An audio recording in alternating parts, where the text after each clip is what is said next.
Good morning, guys, from Senator's Wash. Hope you're having a great weekend. I woke up early, so I decided to get the sunset and come out for a nice morning paddle and see if there's any fish jumping.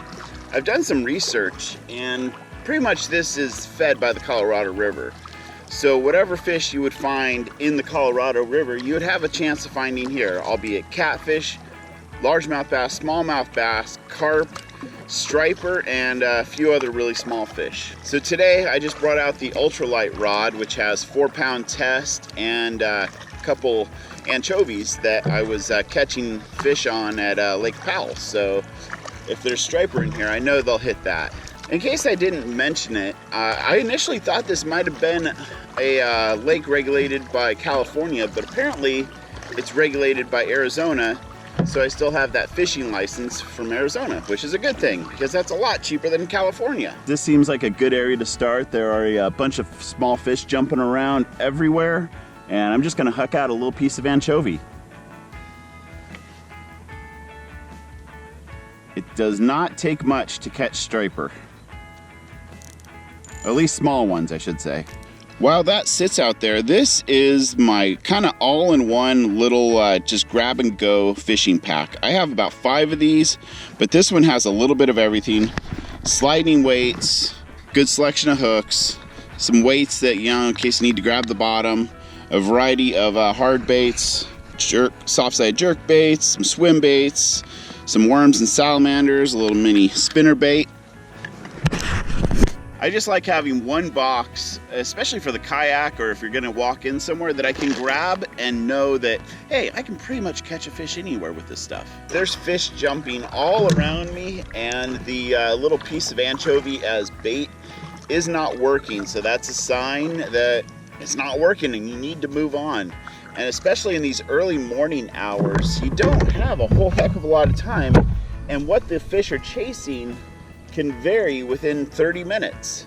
So I'd opted to go to a hard-sided, broken back, Rapala type of lure. I know that smallmouth, largemouth, and striped bass will hit this. Make sure none of your hooks are fouled, but all you do is just cast it out and reel it in. I know catching is fun and all that, but it is just about the fishing. And you don't catch fish every time you go fishing. I don't catch fish every time I go fishing. And it's especially challenging when you're fishing new bodies of water. And there's a lot to be said about local knowledge. And if you're going on like a dedicated fishing trip somewhere, I almost recommend just getting a fishing guide at least for one day so you can learn a lot about the waters and what techniques work, because there's a lot to be said about local knowledge. I'm going to spend 2 or 3 days learning how to fish these waters, and I'm pretty sure, just like all the other bodies of water that I fish, I will learn what works just through a process of elimination.